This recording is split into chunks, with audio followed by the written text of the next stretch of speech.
India's Open Credit Enablement Network, which facilitates a more standardized and simplified process for accessing credit.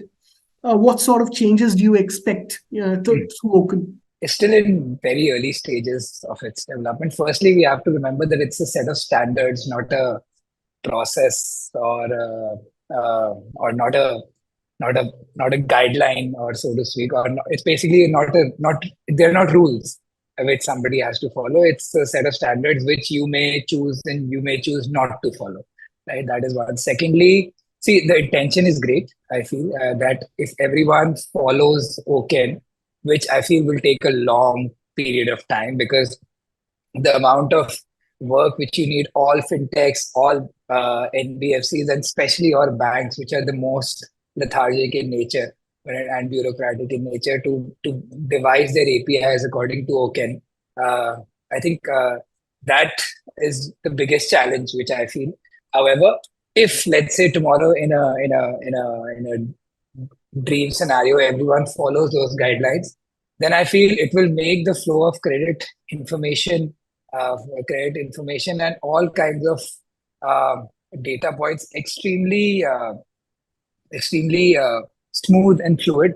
For example, I mean, I mean, then lending to even the 40% unorganized sector, in the 40% unorganized MSME lending might become maybe just 5% if OKen is implemented in the right way, right? And if we are able to, we may not need as many alternate data points as currently exist, because OKen is the vision for OKen is that Aadhaar, GST, any kind of government interaction which you have should be within the same ecosystem, and then ideally should be all information should flow seamlessly across different stakeholders. That's the vision for OKen in the most broadest of terms.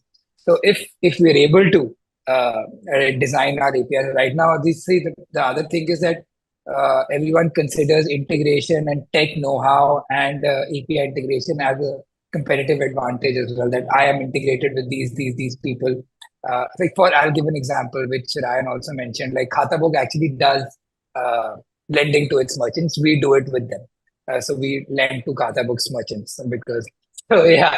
So and it's for us now. It's a competitive advantage that we've already integrated with them. We have consumed all their data. We know their merchants very well. We know their repayment history, their transaction history over the past 2 years, and so on. Uh, Obviously, something like Oken aims to decentralize that, where everyone can immediately has access to all APIs and can integrate accordingly, and so on and so forth. So obviously, again, forcing startups and NBFCs and fintechs and banks to be on the same page will take a long period of time. It took CKYC a very long period of time to get implemented. I don't think it's still properly implemented, although the vision behind CKYC is fantastic. That's centralized repository of data, but it's still not very well integrated. Getting the regulator to properly understand how OKen is supposed to function, that is also a big challenge, which I feel. Um, I think it will take some amount of time, and maybe at some point of brute force implementation by the regulators and maybe by the government to actually make it happen. Then innovation, we as startups will also have to think of different ways to innovate our products to have a advantage. So yeah, those are the things I feel need to change over the next few years for something like this to be implemented in a country like India, where still data is not entirely readily available. Some things are tech enabled, some things are not tech enabled, and so on and so forth. Yeah. Perfect. I think what I'm hearing there is the intent is right. The protocol. I guess Open is more like a protocol, and all those standards Exactly. the standards are getting developed. So, but the runway is a long runway. It'll still take time Yes. to get that adoption going. I'm sure. I mean, it's been spoken of as the UPI moment on lending. Your thoughts on that? Exactly. I mean, that Yeah, is. no, absolutely. I agree. If it can be implemented in that way, then it can become a UPI moment. Like, UPI basically completely destroyed wallets. Correct. Paytm's go-to thing was that, oh, UPI, I mean, we are a wallet system, Paytm कर दो.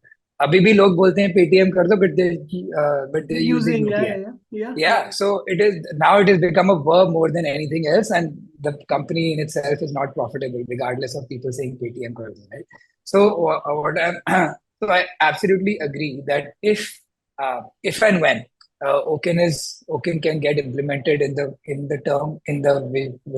intent that it is supposed to be implemented, then it can actually be a UPI moment for digital lending. I mean, imagine an MSME which today has, maybe the proprietor has an Aadhaar card, has a PAN card, and everything, and so on and so forth, right? But a bank or an NBFC is not able to get access to that data or their return, or whatever the case may be. But with Open and with everyone having the standardized protocol and with data being shared seamlessly, that guy might be able to get offers from 10 different banks now, because everyone has the data readily available with them in an understandable format and a standardized format. Today, I will be assessing the same set of data points as another digital lender who will be assessing the same set of data points. Then it's just competing on the rate and the kind of product which we can offer them. Right. So I do feel that it can be a UPI kind of moment. I genuinely feel that it requires some amount of time and implementation for it to happen. So execution will be a challenge. The idea is great.